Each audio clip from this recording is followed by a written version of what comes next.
Pharmacy profession से संबंधित कानून के सामान्य सिद्धांतों, इतिहास और प्रमुख अधिनियमों एक्ट्स का विवरण हिंदी में नीचे दिया गया है। 1. कानून के सामान्य सिद्धांत, जनरल प्रिंसिपल्स ऑफ लॉ। कानून सरकार या किसी गवर्निंग अथॉरिटी द्वारा बनाए गए नियम होते हैं जो मानव व्यवहार को नियंत्रित करने, न्याय सुनिश्चित करने और समाज में व्यवस्था बनाए रखने का काम करते हैं। फार्मेसी कानून, फार्मास्यूटिकल जूरिस्प्रूडेंस में मुख्य रूप से ये सिद्धांत लागू होते हैं। कानून की सर्वोच्चता, प्रिंसिपल ऑफ सुप्रेमेसी। इसे कानून का शासन, रूल ऑफ लॉ भी कहा जाता है। कोई भी व्यक्ति या संस्था कानून से ऊपर नहीं है। न्याय का सिद्धांत, प्रिंसिपल ऑफ जस्टिस। सुधारात्मक न्याय, करेक्टिव जस्टिस। किसी भी नुकसान या कानूनी उल्लंघन के बाद स्थिति को ठीक करना। वितरणात्मक न्याय, डिस्ट्रीब्यूटिव जस्टिस। स्वास्थ्य सेवाओं, दवाओं और अधिकारों का सभी में समान रूप से वितरण। समानता का सिद्धांत, प्रिंसिपल ऑफ इक्वालिटी। सभी नागरिकों को कानून के समक्ष समान सुरक्षा मिलना और किसी भी भेदभाव का न होना। स्वतंत्रता का सिद्धांत, प्रिंसिपल ऑफ लिबर्टी और ऑटोनॉमी। जन स्वास्थ्य और सुरक्षा के नियमों का पालन करते हुए व्यक्तिगत अधिकारों की रक्षा करना। 2. फार्मास्यूटिकल विधान का इतिहास, हिस्ट्री ऑफ फार्मास्यूटिकल लेजिस्लेशन। शुरुआती दौर में दवाओं की गुणवत्ता, निर्माण और विक्रेताओं की योग्यता को लेकर कोई कठोर नियम नहीं थे। मुख्य पड़ाव, स्वतंत्रता पूर्व काल। दवाओं के आयात इंपोर्ट पर कोई कड़ा नियंत्रण न होने के कारण घटिया, मिलावटी और सस्ती दवाएं बाजार में बहुतायत से बेची जाती थीं। चोपड़ा समिति, 1930।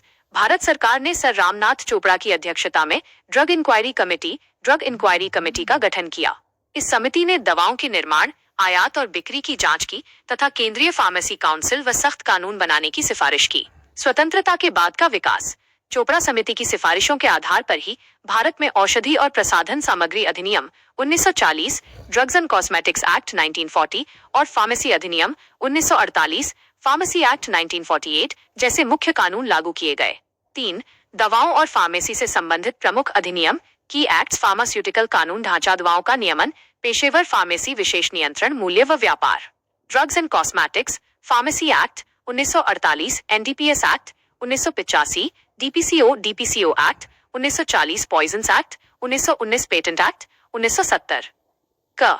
दवाओं के निर्माण, आयात और बिक्री का नियमन, औषधि और प्रसाधन सामग्री अधिनियम 1940, drugs and cosmetics act 1940।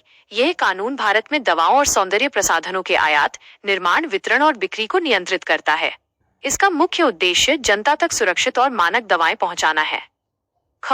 Pharmacy पेशे और शिक्षा का नियमन, फार्मेसी अधिनियम 1948, फार्मेसी एक्ट 1948। ये फार्मेसी के पेशे और शिक्षा को विनियमित, रेगुलेट करता है। इसी के तहत भारतीय फार्मेसी परिषद पीसीआई और राज्य फार्मेसी परिषदों का गठन किया गया, जो फार्मासिस्टों के पंजीकरण और शैक्षणिक मानकों को तय करती हैं।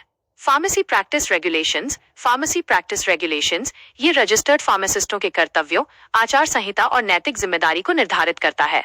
ग. नशीली और खतरनाक सामग्रियों पर नियंत्रण, विष अधिनियम 1919, पॉइजन्स एक्ट 1919। ये खतरनाक जहरों के आयात, कब्जे और बिक्री को नियंत्रित करता है।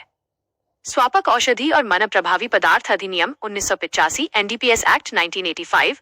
यह कानून नशीली दवाओं, नारकोटिक ड्रग्स और साइकोट्रोपिक पदार्थों की खेती, निर्माण, परिवहन और बिक्री पर कड़ा प्रतिबंध और नियंत्रण लगाता है। घ. विज्ञापन और मूल्य नियंत्रण, औषधि और जादू टोना, आपत्तिजनक विज्ञापन अधिनियम 1954, drugs and magic remedies act 1954। ये दवाओं के झूठे दावों, भ्रामक विज्ञापनों और जादुई उपचार का दावा करने वाले विज्ञापनों पर रोक लगाता है। औषधि मूल्य नियंत्रण आदेश, डीपीसीओ EC2। ये आवश्यक दवाओं की कीमतों को नियंत्रित करता है ताकि आम जनता को उचित मूल्य पर दवाएं मिल सकें। पेटेंट अधिनियम 1970, पैटेंट्स एक्ट 1970। ये फार्मास्यूटिकल क्षेत्र में नए आविष्कारों और दवाओं के पेटेंट अधिकारों को सुरक्षा प्रदान करता है।